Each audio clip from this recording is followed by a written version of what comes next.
Good afternoon to all. I would like to invite. Sir, screen varla sir.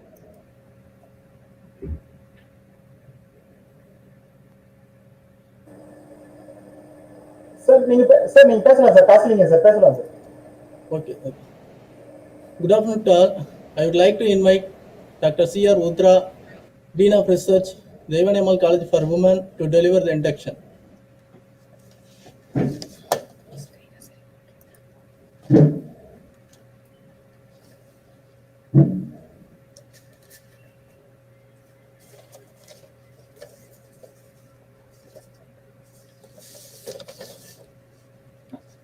A very pleasant good afternoon, viewers, and a warm welcome. Ammal College for Women, established in 1989, is a pioneering institution dedicated to the cause of higher education for rural women. Founded under ES Educational Charities, it has carved for itself a name in the field of women's education in Villupuram district. Due to the sincere and unrelenting efforts of the chairman, Thiru Swamikannu, 12 institutions under the aegis of ES Group has been established. The college completed 11 years of autonomy, introducing innovative curriculum and accredited by NAAC with A grade in the third cycle. The college focuses on academic excellence, vocational skill development, value orientation, and sensitization for community development. The college has been recognized nationally and globally by organizations like UGC, DST, NTS, IGNOU, NAAC, ISO, ACCA, NPTEL, Spoken Tutorial Collaborative Project of IITs, TNSCST, EDI, and many sponsored programs have been conducted, receiving financial support from them. The Central Instrumentation Facility was established in 2019 with the funding from DST FISC. With all this potential, the college has emerged as 84th college in India among all self-financing autonomous colleges ranked by Education World. At present, there are nearly 3,000 students enrolled, and the college runs 12 UG courses, 8 PG and 5 PhD programs. On behalf of the college, I welcome you all for this international webinar. Thank you.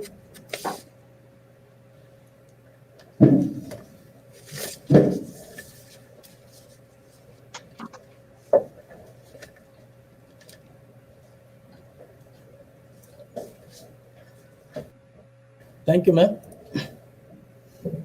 Myself, Dr. T. Kaslingam, Assistant Professor and Head Department of Chemistry, going to deliver the welcome address. It's my privilege to welcome our Honorable Chief Guest, Dr. S.Thillai Govindaraja, Doctoral Researcher, Chungbuk National University, Jeonju, Republic of Korea. Welcome you, sir. Thank you. The most respected Secretary, sir, Mr. S. Senthil Kumar, ESK Educational Charities. Welcome you, sir. Respected Registrar, Dr. E. Soundarajan, sir, ESSK Education Charities. Welcome you, sir.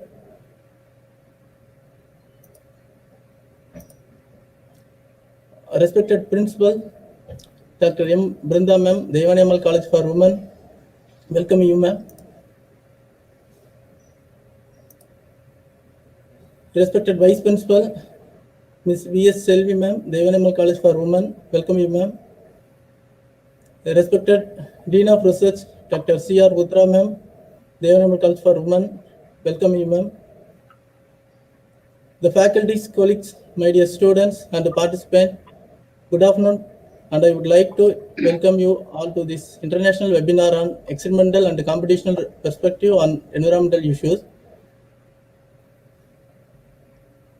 I would like to invite Dr. M. Brinda, the Principal, Theivanai College for Women, to deliver the keynote address.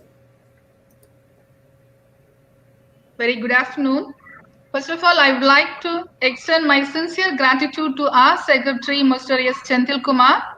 I welcome our Registrar, Dr. E. Govindaraja. It's my pleasure to extend my A cheerful welcome to our resource person, Dr. S.Thillai Govindaraja, Postdoctoral Researcher, Chungbuk National University, Republic of Korea. Our Vice Principal, Mrs. V.S.L.V., Dr. C.R. Uttara, Dean of Research, Dean A, Dean S, teachers, and my dear students. I welcome you all for this webinar. Computational chemistry used to solve chemical problems. It's also used to find starting point for a laboratory synthesis or to assist in understanding experimental data. It's also used to predict the possibility of so far entirely unknown molecules or to explore reaction mechanism not readily studied via experiments. This webinar helps you understand more about experimental and computational perspective on environmental issues. Thank you.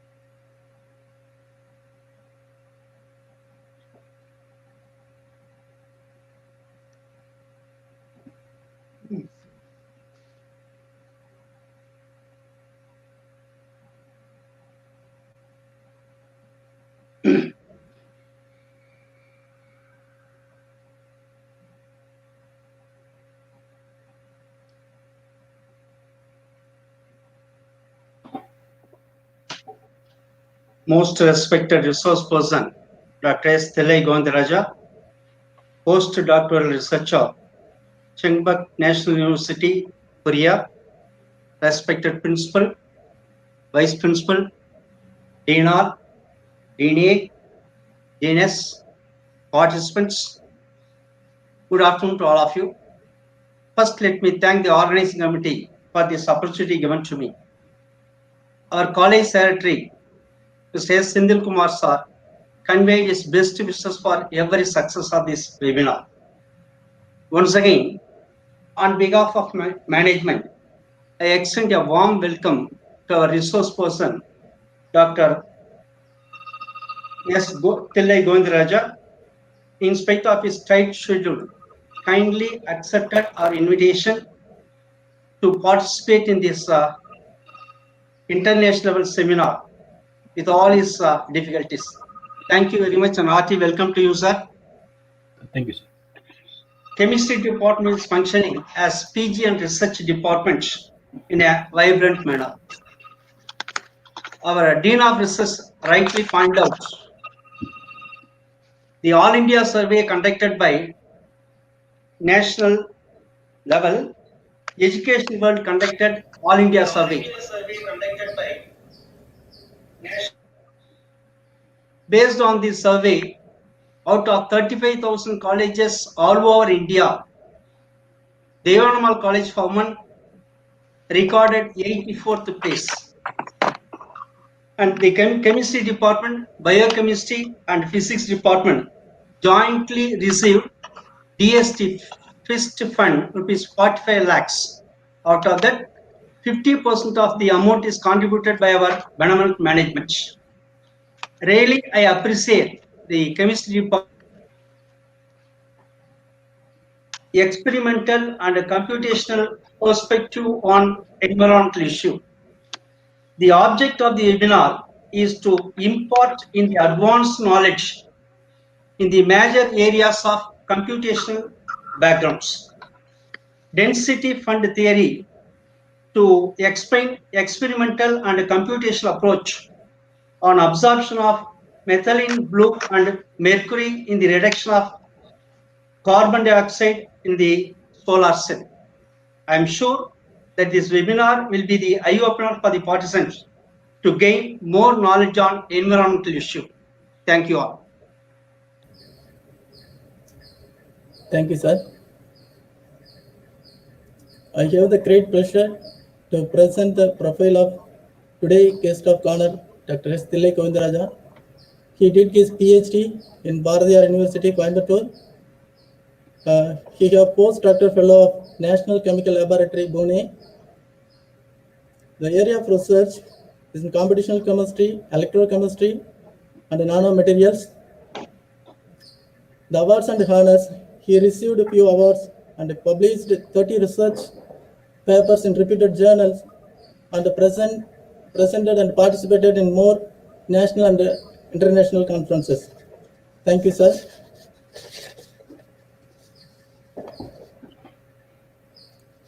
I invite the today resource person, Dr. S.Thillai Govindaraja, and hand over the session to the resource person. Thank you. So I'd like to thank the management and the principal, the department staffs for inviting me for the international webinar. May I know the slide is completely viewing you? Yes.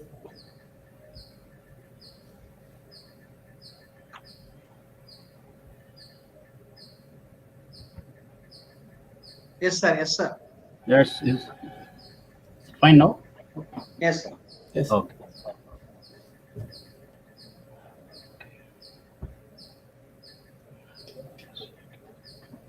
So the main motto of this international webinar, and actually the principal has rightly motivated that a computational perspective and experimental perspective to go all together to address the environmental or energy issues, which is the most upcoming field now.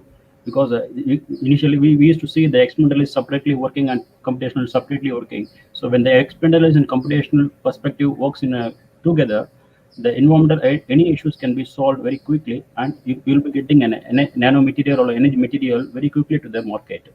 So that's my motto of this talk actually. So in this present talk, I like to address on some key issues of density functional theory, because we need to know how the computational chemistry works first of all. So we presently use density functional theory as a ruling now presently. Initially we used Hartree-Fock theory. So now density functional theory ruling the world with many approximations that I will discuss very limitedly because it's a first topic. And next second I to go with the experimental and computational approach on the adsorption of the methylene blue, which is a methylene blue dye, which is used in textile industries as well as in medicinal properties. So, but it's more toxic. So, how to remove the methylene blue from the environment to have a clean and a better environment. And elemental mercury, as you know, mercury is highly poisonous. So, mercury poison lead to many syndromes and used to have numbness and neurological disorders. How can we remove the mercury by using this experimental and computational approach? It will be a good understanding for both actually. And third one will be electrochemical reduction of carbon dioxide, which leads to global warming. In this, I used to discuss the carbon dioxide conversion into useful end products like methane or methanol, completely a computational perspective. And finally, the last topic I used to discuss a photovoltaic cell, a solar cell, a glance and the recent advancement in the photovoltaic cell, and how the computational perspective will be useful for the experimentalist presently, because the photovoltaic cell is going to be the next ruling property, but the solar panel cost is very much higher. How can we reduce the solar panel cost in terms of doing some material changes? So that I can discuss slightly in the last chapter. So that is my agenda of the topic. Slowly I'll move to the first. So what is need of experiment and computation together? If we do experiments, as we know, as a chemist, we used to prepare the solutions and synthesize and load our samples in the medium and go to the instrumentation lab. Either it can be NMR or a UV visible, or it can be a SEM or TEM analysis, run the experiment and try to collaborate it. And we used to report in terms of our publications. If it is a computation, we used to have a software, a code, a first initial software. We used to buy a software. It can be a plane wave software or it can be a finite field software. And we need to have a supercomputer because we can't run a normal computer, supercomputer, and we have input structures to be given because of to run the unknown molecules. We need to have input structure like a element, carbon or oxygen, any the atomic name of the atom and this XYZ coordinates. That is the input structure, and we have to run the supercomputer. So these are the both experiment and computation as the process of this actually. And what is the background of the computation mainly? It started in very long before 1920, the introduction of the Thomas Fermi level, which deals with the electron in terms of density. So we are focusing is what are the atom contents of nucleus and electrons. So if you consider electron in if it is a molecule, we have n number of electrons and n number of nucleus. So the Thomas Fermi level model 920, they used electron in terms of electron density, but initially it has not believed by the experimentalist because it is not the correlating data with the experimentalist. So the experimentalist has ruled out the computation. And 64, the Chungbuk paper for providing existence of DF, density functional. And 65, the Consham scheme introduced. In 70s, 80s, we have LDA, local density approximation, using ideal gas equations. So that during that time only, the DFT becomes useful for the chemistry. Initially, the people who don't believe that theoreticians as doing something, nothing. In 1980s only, the DFT came to an existence that it can be useful for doing some research. And in 85, the incorporation of DFT into molecular dynamics, real-time study. So that's the paper has been top-cited papers. In 88, some other approximations like Becky and Liu-Yang functionals made more and more useful things for chemistry because it is completely it is correlating with experimental results. So that's the Nobel Prize awarded to Dr. Walton Kohn in chemistry for the development of this DFT, highly useful technology. So what is the meat of DFT? So initially we used to have different types of mechanics, classical mechanics and quantum mechanics. The classical mechanics deals with macroscopic objects and like astronomical objects or spacecraft planets. So if it is a quantum mechanical theory, it leads to nanometer scale operations like molecules or electrons. You can check the electronic level and molecular level changes in the quantum theory. So that's the main aim for the quantum theory DFT conference. So how the quantum mechanics works, because Hamiltonian is an operator is because of sum of kinetic energy and the potential energy. The kinetic energy nothing but the movement of the electrons, and potential energy of the nothing but the potential energy of the electron as well as the nucleus rules produce the system energy. That's very useful for the quantum mechanics actually. So what is density functional theory? What is the need of functional? So as we receive in mathematics, when you put a number, it will give the number as an output. That is called a function. But when you put a function, if you get a number, that is called as a functional. That function of function is function of function. For example, you can say g of 2 is equal to 12, and in case of a function gives a number, f of integration of 0 to 2 dx gx is equal to 8 actually. So that, but when you put a number as an input and when you get a number as an output, it is called as a function. When you put a number in terms of function, and the function of function becomes a number, that is energy. What we call is now we are getting a number as energy, and the function is nothing but electron density. The density as the input we are taking, because we have only electrons in the surrounded by nucleus. So we are taking electron as an electron density as the input, and we are trying to integrate it or at a partial derivation, and we get an energy as a number. So it is called as a functional density functional theory. That's the main name of this name actually. And how the equation works, actually how the computation works for many electron Hamiltonian. Hamiltonian is nothing but energy. So considering a molecule of n nucleus or n electrons, the main Hamiltonian equation is equal to total energy plus kinetic energy and electron repulsion energy and electron potential energy. So I don't want to more go into the equations. Just you can see the equation. The Hamiltonian rules all because of kinetic energy and the electron repulsion energy and external potential energy. The external potential, the main theme of the energy. The external potential is the main theme because of each nucleus is different. If you have an example, if you have an Hockenberg-Kohn theorem approximation comes, because if you have isoelectronic structures, if you have two same electronic structures, how can we differentiate the two electronic structures?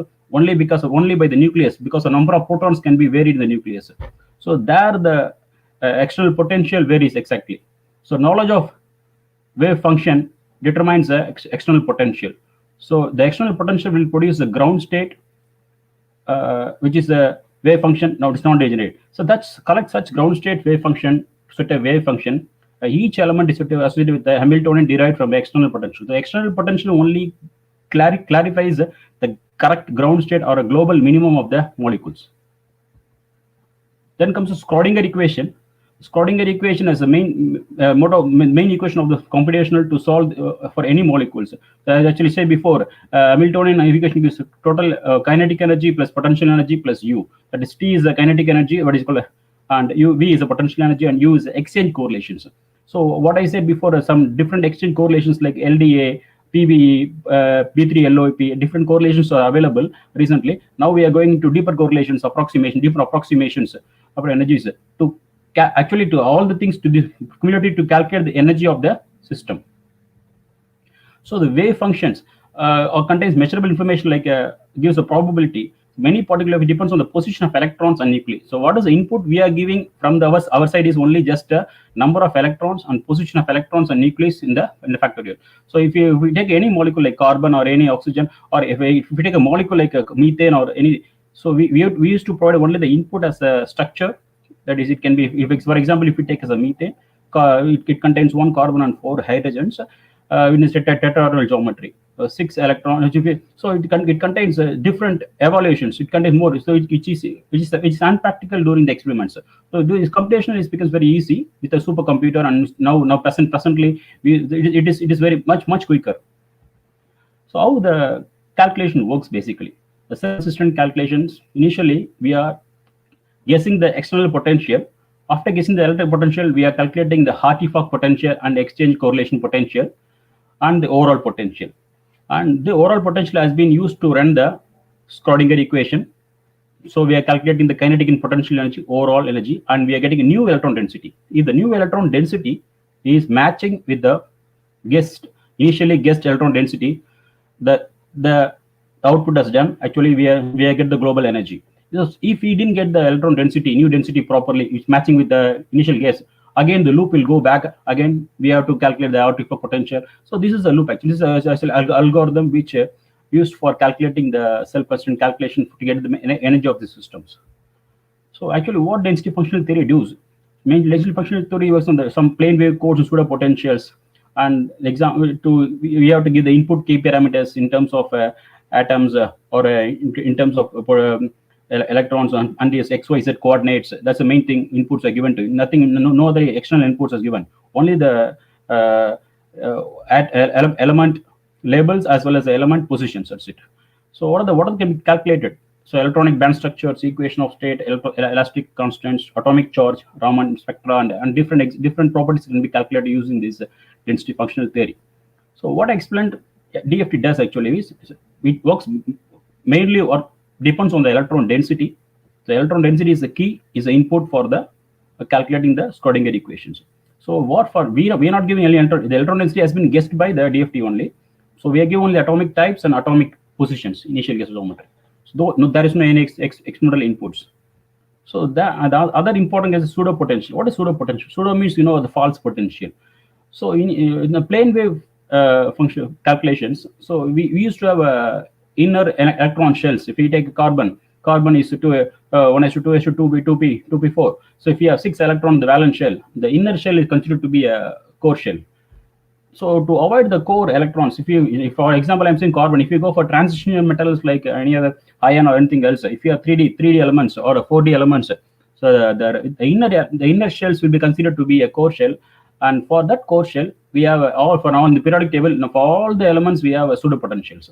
So the pseudo potential available readily. So just we have to insert use the input as a pseudo potential. So that's why it's the plane wave only used to calculate the valence electrons, leaving the core electrons as it is. So we don't want to deal with many electrons. Only we are dealing with the valence electrons is possible. So it's very much more easier than compared to other experiments, and more we are time consuming. So we can easily get the output. So moreover, pseudo potential not only makes the time easier, it also takes very minimum energy to conclude the energy path actually. So that you can see the pink color, in the green color, it's the Hall electron calculation. Pseudo wave actions, it makes very easier. So we can calculate all these properties, electronic properties like chemical bonding, electrical conductivity, orbital energy, and structural properties like prediction of structures and phase diagrams of phases, mechanical properties, and dielectric properties, spectroscopic properties, Raman spectra, air spectra, anything else, NMR actually, and dynamical properties like phonon, mainly important for this actually for solar cell calculations like band structure, density of states. So anything can be calculated using the DFT presently, but we have the accuracy to be is going on increasing actually. So for my first example, I used to take the experimental and computational approach on adsorption of methylene blue dye, which is a textile used in many textile industries as well as for the medicine properties. but it is more toxic when it is take to the atmosphere. So how can we remove this methylene blue? So we for this experiment I have done in the National Chemical Laboratory in Pune. So unraveling the distinct surface interaction of modified graphene nanostructure with methylene blue dye through experimental and computational approach. So then nothing but yes, we have prepared 5 different materials, nanomaterials, like from the graphite, graphene oxide, reduced graphene oxide, polygraphene oxide, and hydrogels, geohydrogels, and hydroxyl to absorb this methylene blue. That's it. So you can see the graphene oxide is we have bought the graphite from the commercially, and we prepared the graphene oxide using modified Humber's method. You can see in the diagram step 1, which contains graphite and sulfuric acid with sodium nitrate taken in the magnetic stirrer, and slow addition of KMnO4 an oxidizing agent, and addition of water, and finally the addition of hydrogen peroxide, which will give to a yellow solution that is called as a graphene oxide.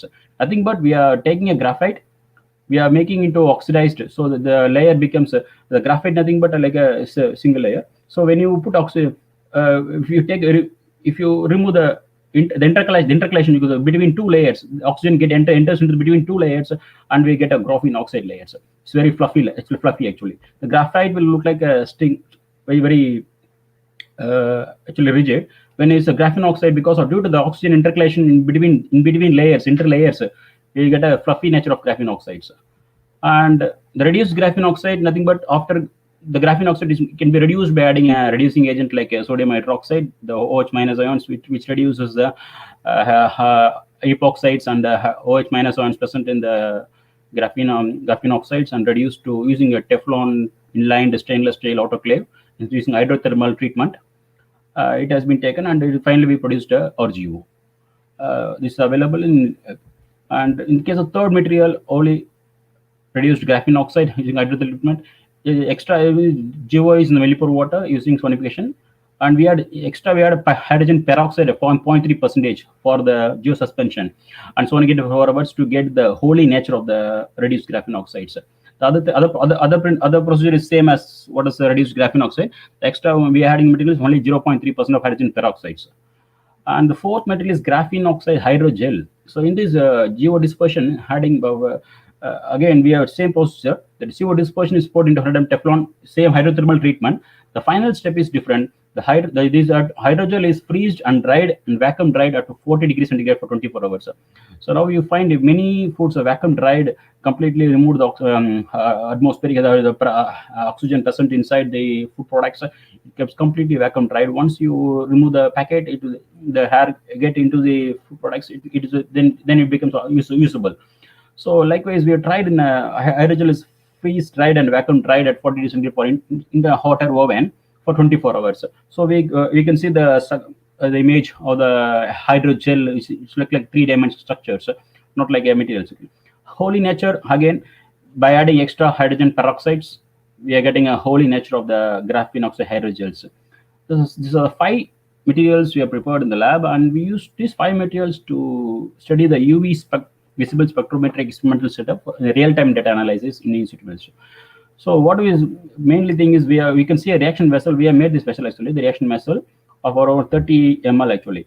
So in the 30 ml vessel, we used to have 2 polypropylene lined tubes actually as an input and output, inlet and outlet, and we have a peristaltic pump to maintain the flow of the solvent.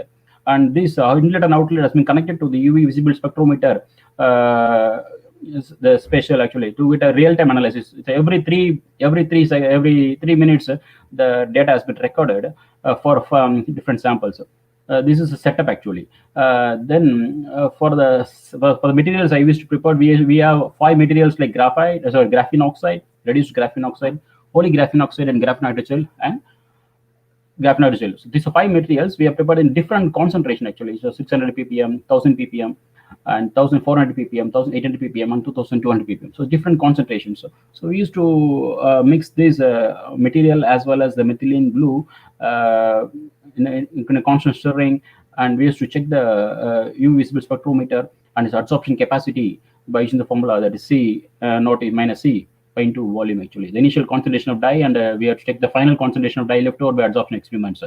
So that we checked actually using this UV spectrometer.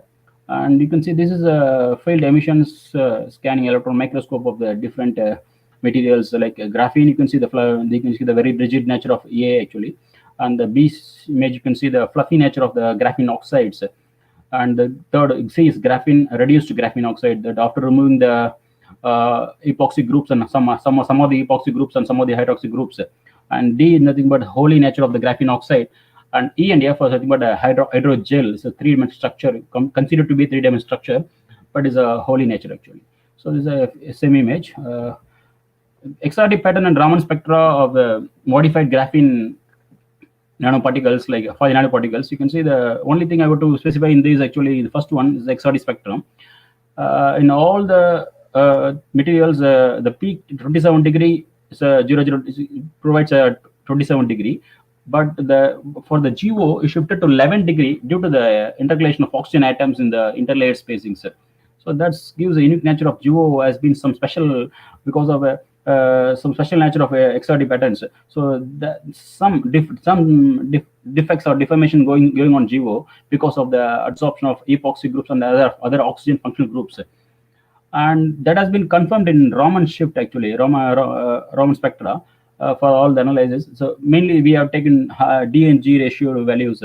G ratio indicates the presence of graphitic carbon, which is a sp2 carbon, which is the sp2 carbon nothing but the carbon is attached to three different carbons, so sp2 carbons. And if a carbon attached to four different materials, so sp3 carbons. So to indicate the sp2 carbon, we have to have the G band, and if you to indicate the sp3 carbon, we have to have a D band. So initially for graphite, it is only the ID by IG ratio is only 0.44. And slowly for all the materials we are trying to calculate, it's increasing. So the increasing nature is due to increase in the D band. Slowly the decrease in G band, because sp2, all the sp2 carbon has been getting reacted to the oxygen or other functional groups. They converted to sp3 carbon. So the deformation taking place. Due to the deformations, adsorption is very more easier. And to compare it with computational study, we used calculate the interaction energy of between the methylene blue and the graphene oxide and reduced graphene oxide. So since we can't compare the other thing wholly or a hydrogel, because it is a three-dimensional experimental process. So we taken only the two materials for a computational study, graphene oxide and reduced graphene oxides. So we used to compare. You can see the table of interaction energy. The graphene oxide shows 39.99 and 41.99 kilocalorie per mole of interaction energy. But in the case of reduced graphene oxide, you can see only 35.12.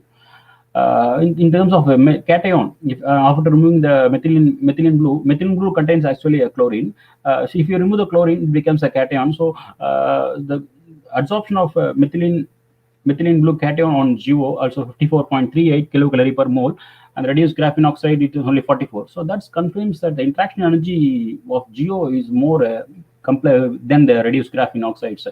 Moreover, the interaction is mainly due to the hydrogen bonding between the hydrogen in the methylene blue and oxygen in the nanoparticles, the graphene oxides. So that's easy to compare and support the experimental study. So in that way, it's very useful actually. The second example is experimental and computational approach on adsorption of elemental mercury and mercury. So as you know, mercury is a highly poisonous gas. We used to study about the Minamata disease, sometimes referred to as in Japan. Mercury poisoning symptoms like any numbness, used to get completely damage to neural and hearing, speech, everything goes because of neurological disorders. So we are trying to use that in experimental and computational perspective. So we used a raw activated carbon from we used to bought commercially, and we are tried with the copper chloride and ferric chloride impregnation addition, that is chemical adding of copper chloride and ferric chloride activated carbon, and we have to check the adsorption of mercury on these materials. So you can see the graph actually, in the black color represents the raw carbon and 1% ferric chloride and 2% ferric chloride, and the blue color represents the copper chlorides. It has increasing the efficiency increases when it goes to copper chloride. So that we can see about the experimental processes. So the material has been bought initially from the USA for activated carbon, and for ferric chloride and copper chloride we have got from Japan.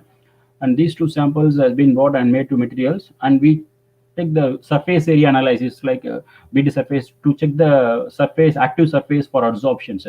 So you can see the first column says BET surface area, the reactivated carbon as 814. Actually, after impregnation, that means after adding chemicals on the raw activated carbon, 1% or 2%, you can see the surface area getting decreased. That means the surface has been covered by these chemical addition chemicals. So that's surface area. BET surface area confirms that impregnation has been done. But the impregnation has been efficient because of we're increasing the 1% to 2%. You can see the surface area is decreasing and micropore volume also decreasing. So that gives an idea that the surface of the raw activated carbon has been chemically activated by these chemicals, ferric chloride and copper chloride. This is material. Now the material has been prepared. And second test, we have to absorb the mercury adsorption test using a fixed bed mercury adsorption test model. You can see that in this case we use only nitrogen as gas phase because to carry the mercury to the adsorbent. So you can see the O1 marked area of the sorbent. It's a fixed bed reactor. So the material has been fixed in the. So we have totally 5 materials now: raw activated carbon, 1% ferric chloride, 2% ferric chloride activated carbon, and 1% copper chloride on 2% copper chloride impregnated. So we have to check the efficiency of these 5 materials. So here one by one the experiment has been completed. So we have checked the final output using this map actually. So the elemental mercury can be adsorbed on the fixed bed itself. Some oxidized mercury also can be collected using the potassium chloride and sodium hydroxide bath in the ice bath. And finally, the elemental mercury emission efficiency can be calculated using the elemental mercury analyzers.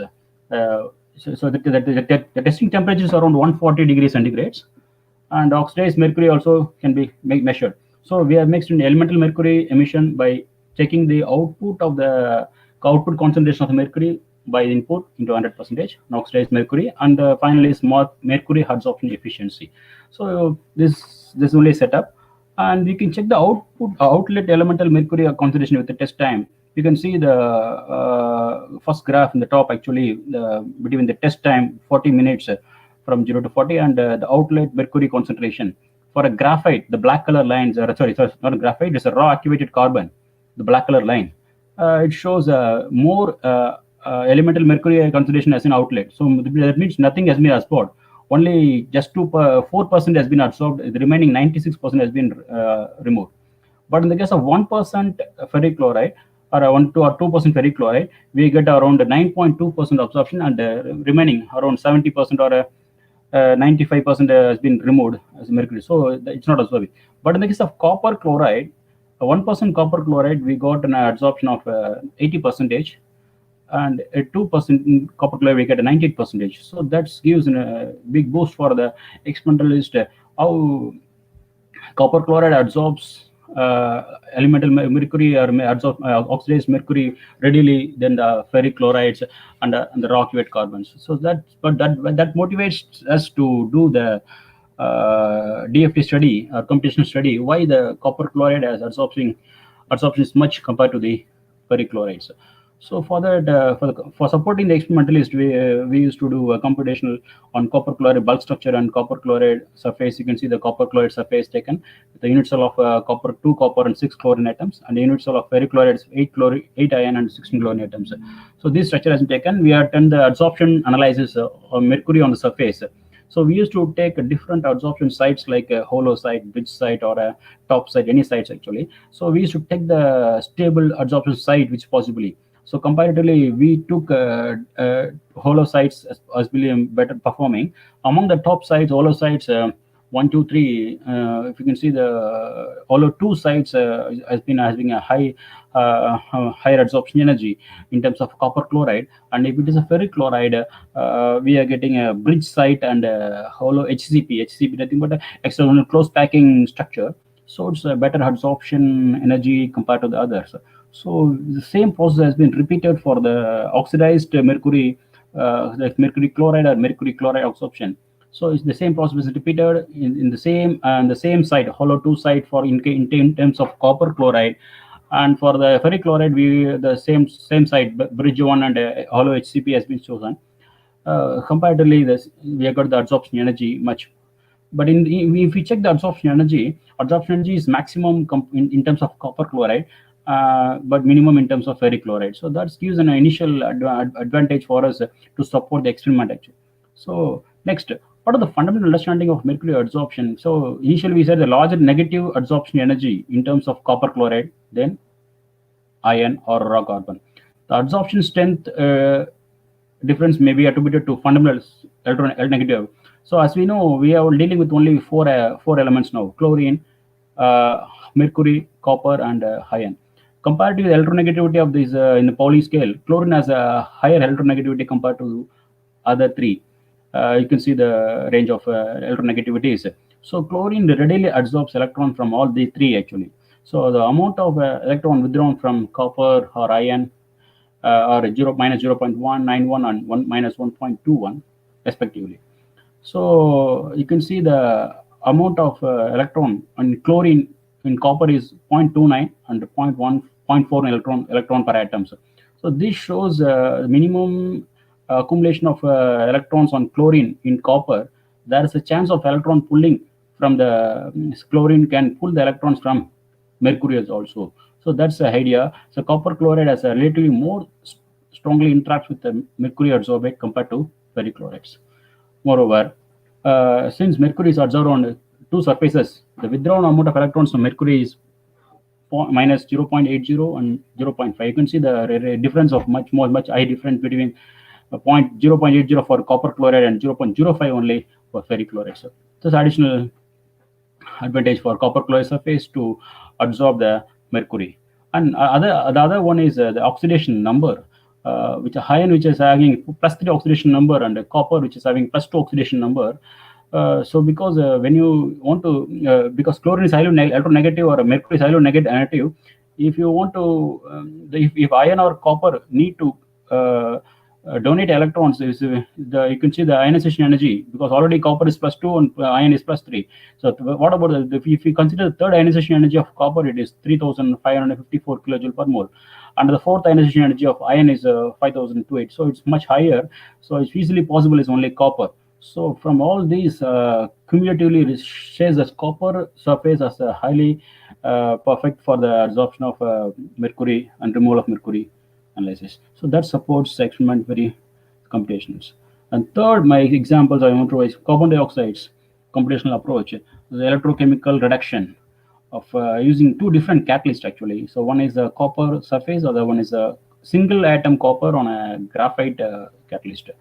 So we started the copper electrochemical reduction of CO2 to useful chemicals. Mainly, we are produced two end products. One is a methane, other one is a methanol. So as we know, CO2 is lead to global warming, and we need to convert the CO2 efficiently into some usable end product, like what are the plant does with photosynthesis. So how the catalyst materials model. So as we know, basically the reaction of reactant and product, free energy and course of reaction. You can see a graph actually. From the reactant to product, during the course of reaction, the curve moves the energy moves towards upward, the transition state. The energy between the transition state and the reactant is called as an energy barrier. So that is the main theme for this actually for catalyst material for this. So we calculated the free energy change of these two catalysts on the adsorption of carbon dioxide and other adsorbate to get the final product. So for this we used computational hydrogen electrode as a model system, because we don't have experimentally by experimentalist we will supply hydrogen for reduction. We can't supply hydrogen for computational model. So we used a computational hydrogen electrode, I think, but we have to supply one pair of H plus and electrons in aqueous solution assumed to be equal to half of the chemical potential of the gas hydrogen. So nothing but we are supplying one hydrogen, something that is absorbing, just adsorption process actually. You can see in the next slide actually the electrochemical reduction of carbon dioxide and copper 1,1 surface. So this is for the first system, copper 1,1 surface, copper 1,1 surface. So in this case, we have taken two pathways. One is carbon dioxide can be reduced to methane in terms of two pathways. One is COH pathway, and second pathway is HCOO pathway. So because we are after adding from CO2, after adding one hydrogen, either it can become COH or it can be HCOH. So depends on that. We have started having two analysis, two pathways. So you can see crystal structures of like mentioned as 1, 2, 3, 4, 5, 6, 7. So the first represents a carbon dioxide, second COH, third CO, fourth CHO, and fifth one is CH2O absorbed on the copper surface, and CH3O is copper and lost in oxygen.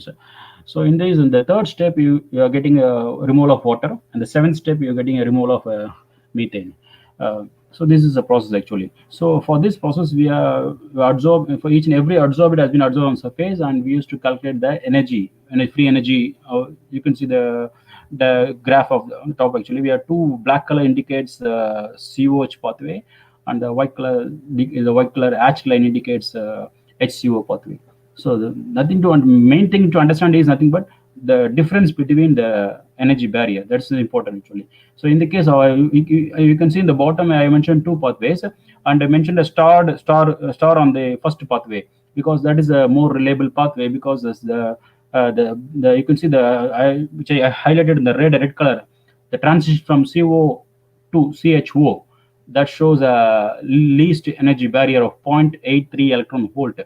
But in the case of second pathway, the transition from HCOO star to H2COO, it gives 0.97 electron, so a higher energy barrier. So we have to select only the low energy barrier, which is the best pathway for the. So for this case, for this copper catalyst, COH is the best pathway. For the first one is the best pathway to get the methane as a byproduct actually. The second case, electrochlorination of carbon dioxide on single atom copper on graphite catalyst. So here also we added the same process, two pathways, COH. But in this case, second pathway is more suitable than first pathway. In this case, both the pathway is getting the end product as methanol, methanol. So that gives a different idea why different surface is giving different end products. So that's we are very motive on that. So we to check the analyze on the end product. So before the end product, so why we choose second pathway is the best pathway, because we can see the energy barrier for the second pathway is only 0.87. For the first pathway, the energy barrier is around 1.09, higher energy barrier. So we choose the least energy barrier. Second pathway is the most suitable pathway for this catalyst actually. So as we said before, the copper catalyst produces methane as an end product, and this copper on single atom copper on graphite catalyst produces methanol as an end product. So we used to have why these two end products, because the course of action goes in a same way. Only the last that means before the end, the adsorption before the end product, before the intermediate, the last intermediates only gives some differences. So we need to check the last final before the final intermediate. The main thing is OCH3. That is the final adsorbate before the end product. So we took that adsorbate for analysis further. Why we get different end products. So for this case, you can see the A is mentioned at copper surface adsorbed on OCH3, and second B is nothing but a single atom copper on graphite on OCH3. So you can check the binding energy mainly. The binding energy only gives a clear idea about this actually. You can see the first one, OCH3 star, that is nothing but the adsorbate binded to surface. And the second one is OCH3, that means the binding energy between the carbon and oxygen. So you can check these two different binding energies for the two catalysts. You can, for the example, in the case of copper 111 surface, you can see the binding energy between the surface and the adsorbate is 2.15, and the binding energy between the carbon and oxygen is less. So automatically it has stronger binding energy in terms of oxygen towards surface. In case of second catalyst, copper, single atom copper and graphite, the binding energy is higher for CO bond, that is between the carbon and oxygen, 3.64, and the binding energy between the surface and the adsorbate is only 2.49. So that proves that due to the copper surface, oxygen has been only the copper surface. The oxygen has been strongly binded, so we are getting only the methane as a end product. But in the case of single atom copper graphite, the binding energy between the carbon and oxygen is much higher. So the carbon has been completely removed from the surface and to produce the methanol. So that's binding energy. Simple terms gives a idea, fundamental understanding of this. Why the two different end products have been analyzed. Moreover, it supports by the D band center. You can see in the right side C diagrams, which would be a density of states for two systems. You can D band center. You can give it in the white color. I mentioned it. The D band center for the copper 111 surface is only minus 1.90 electron volt, and for the copper single atom copper on graphite it is minus 3.74 electron volt. So if it is minus 1.90 is that nothing but the energy is nearer to the Fermi level. That means nearer to the zero. So if it is nearer to the zero, that gives that anti-bonding orbitals of likely to less field because it can move to the conduction band more easily and form a strong bonding between the oxygen and surface. So there's additional advantage. But in the case of copper, single atom copper on graphite catalyst, it is minus 3.74. It is very high, away from the Fermi level. So it is it's not highly reactive towards anti-bonding level. So it's a very so that's why the oxygen is not tightly bonded to the surface. So it has been we are getting a product called methanol in terms of single atom copper graphites. So that's main fundamental understanding of this work actually. The last work I have to take to the photovoltaic cell or solar cell like gland cell. So as we know, solar cell has been continuously speaking in the countries and to install solar cell, but the solar cell is very highly expensive.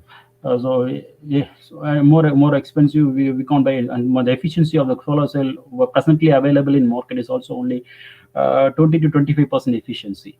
So how can we overcome? Because as a researcher, we have to think about the material, how the material can be developed to give a higher efficiency. But the market presently available market is only 20% efficient, 20-25% efficiency. But the researcher now presently up to 2020 proved about around 47.1% efficiency. You can see the graph actually. This is the present graph actually. You can see four different colors actually. The blue color represents the crystalline silicon cells actually. Whatever the available in the market actually. Crystal silicon cell. So silicon solar cell is available in the market. It's producing around 20 to 25% efficiency, which has been used enormously. And the next comes dye-sensitized solar cells and perovskite cells or organic cells or thin films actually. So you can see, and now they are using a violet color. You can see the multi-junction solar cell. Multi-junction, but different materials. It can be two junction or three junctions. So different junctions only. Now the present research is going on multiple junctions. So they are saturated with a single junction and all the materials. It is not moving more than 30% efficiency or 20%, which is not affordable because with only 20 to 30% efficiency, how can everybody can install a solar panel? That's very, so now the research is going on in the multi-junction cells. So some hybrid cells to incorporate the both crystalline as well as other thin film cells or perovskite cells to 2, 3 junction or 4 junctions. So it will be quietly available in the future. Market will be having a multi-junction solar cell. Will be the future solar cells. So that's as a chemist, how we think. What is the theme? How can we develop? How can we increase the efficiency of solar cells? So we know the band gap theory. So what are the materials we use in solar cells? Semiconductors. All the materials you can see nowadays, all the LCDs has converted into LED. Now LED is converted into OLED, organic light emission diodes and organic diodes. So continuously now we are getting mobiles display, different displays. Now organic displays, everything. So now we have flip-flop. Also, so the display and semiconductor industry has been growing enormously. So because of these phenomena, band gap theory. So the band gap is the main thing. So as you know, conductor is have overlapping band gaps. So we don't use this band connector as some for the solar cells or photovoltaic cells because it contains enormous electrons which can be aligned in electronic fields. On the insulators, we'll have a long band gap. So we use semiconductor as a suitable material for a photovoltaic cell or any other or organic applications or optoelectric applications or any other applications like. So how does photovoltaic cells works, or how also all semiconductor materials as a chemist we used to think the ultraviolet or visible radiations is from 190 to 700 nanometers. So you can see the color of each and every wavelength of violet color, indigo, blue, green. We use different wavelengths for different colors. That spectrum. Now we come to the first diagram, which is a photoelectric effect.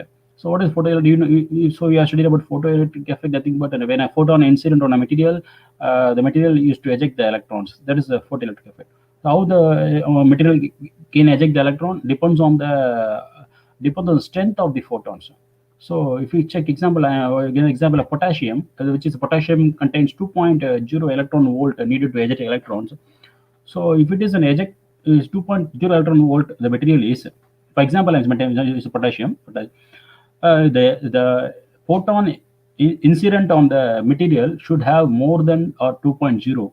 Then only the electron can be ejected, because the band gap between the valence band and the conduction band is 2.0. So if you want to climb that band gap, you need a higher energy of photons. Now you can see the red color incident photon. There is no electrons, because the 700 nanometer is nothing but 1.77 electron volt. So it is nothing but less than 2 electron volts.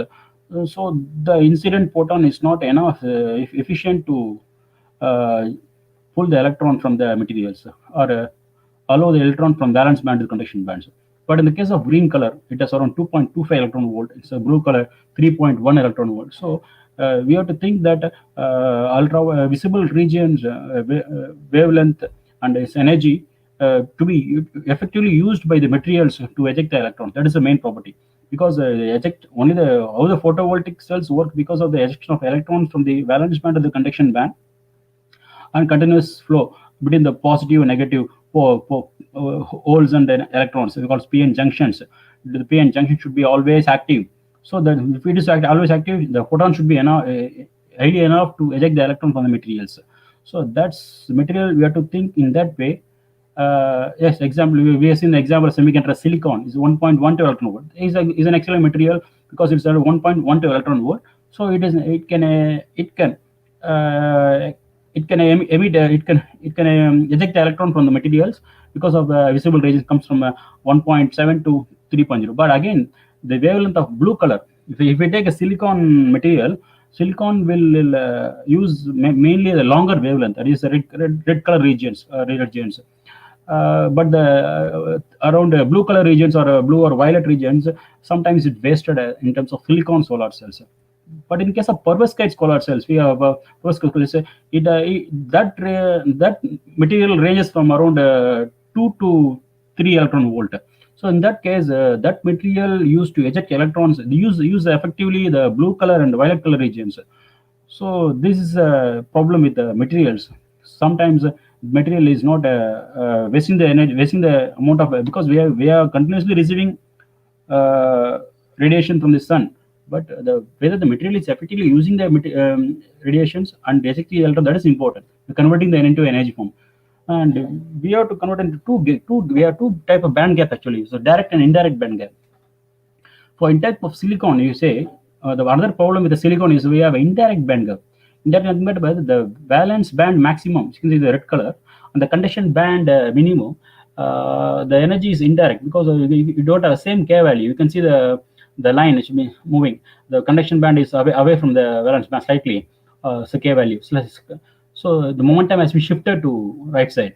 So now the research has been going on to the tuning. How can we tune the silicon in terms of adding some defect by adding some ratio of other materials to convert into a direct band gap. But again, the gallium arsenic is another super semiconductor, highly efficient conductor around it. the research it produces around 30 to 35% efficiency. Again, both the problem is nothing but manufacturing process is highly costlier. Gallium, both silicon as well as gallium arsenic. So due to the cost of manufacturing is more, it is costly to market actually.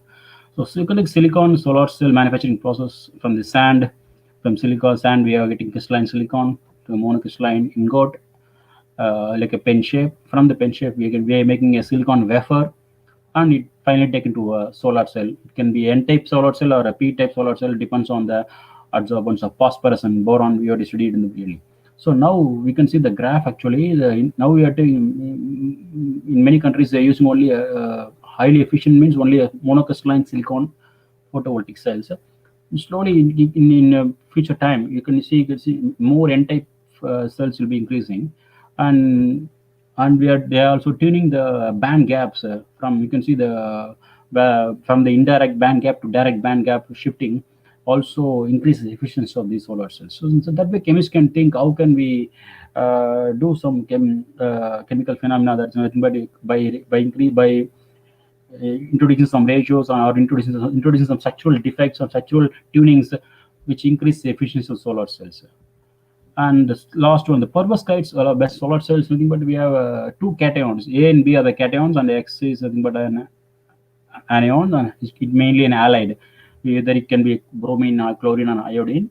And B cation is nothing but a lead and tin, or lead mainly. A cation can be methylene, ammonium, or any metal ions. So it contains this type of structure. It has been the name of scientist has been given to him actually, ABX3. So now this post cell has been maybe the future used catalyst because of its tremendous increase in the efficiency around 40 to 40% with the help of tandem solar cell with silicon actually. As I said before, now single layer based solar cell has been available in the market, but in future maybe the multi-junction solar cell will be ruling the solar technologies. Since in the other example for the perovskite solar cells, since lead, we are using lead as one of the cation, lead is more toxic. So when the lead dissolve, when during the atmospheric conditions, lead can dissolve. The lead lead to degradations on the materials. So that's a problem because the making of perovskites is very easy process because it's very thin film technology, like inject film technology, very easy process. But in case of silicon or gallium arsenic, manufacturing is very tedious process, so it's costly. But when perovskites is used as solar cell, manufacturing is very easy. The problem we are dealing with now is only the lead poisons and other toxic substances. So we have to tuning. As I said before, silicon will receive the red color region of the visible region more predominantly, and perovskite which is the blue or a green color region predominantly. So that's a scientist or a researcher thought that why to combine these two, because we will have a multi-junction solar cell with two perovskites and silicon will lead to have a higher efficiency. That's why now it is working out actually. Now the present reported efficiency is around 50%. Last week, maybe before 10 days actually. So 47.5% efficiency. As what we can tune is mainly the effective mass of electron is very important, because the electron has been jumping from the valence band to the conduction band. The electron mass should be very little. That is also one of the criteria. The electron mass is higher, it will not move easily from the valence band to conduction band. So if it is a weightless one, it can easily move to the conduction band very easily. That's why you can see in the table actually effective mass of the different materials. That is also very important for calculating the efficiency.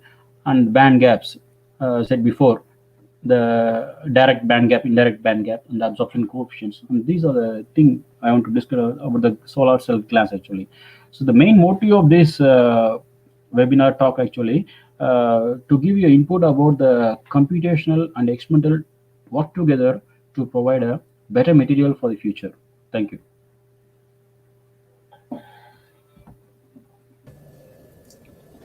Thank you, sir. Now we invite Dr. M. Sivasidamram, Assistant Professor, Department of Chemistry, Theivanai Ammal College for Women, to deliver the vote of thanks.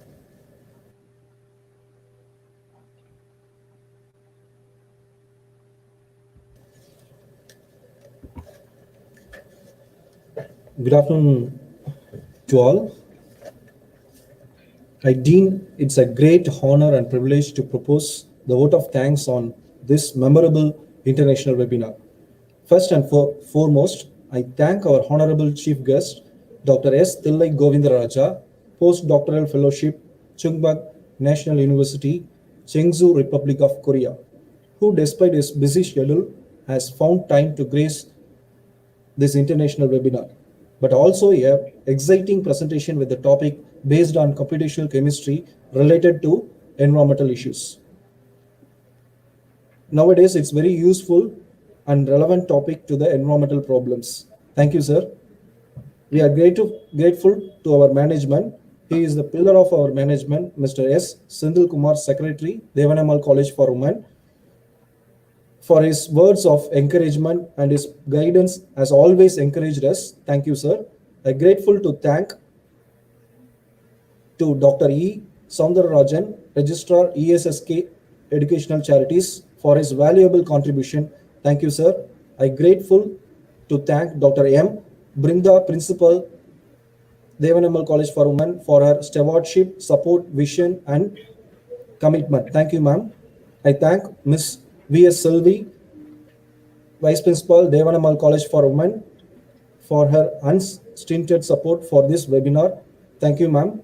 I wholeheartedly thank to our Dean of Research, Dr. C.R. Utra, for his kindness, his interest, and continued support. Thank you, ma'am. A heartfelt thanks to the deans, head of our department, and the faculty for their valuable contribution, guidance, and encouragement in all of our efforts. Thank you all. I owe special gratitude to the non-teaching staff who have worked hard to ensure that this international webinar became a memorable success. I thank all the distinguished participants present here, accepting our invitation, all good hearts who worked behind the screen, and also I thank the media partners. Last but not least, I thank you all your cooperation in making the international webinar a resound success. Finally, I'll leave you this inspiring quote by Martin Luther King: "An individual has not started living until he rises above the confines of his individualistic concerns to the broader concerns of all humanity." Once again, I thank you all. Thank you very much.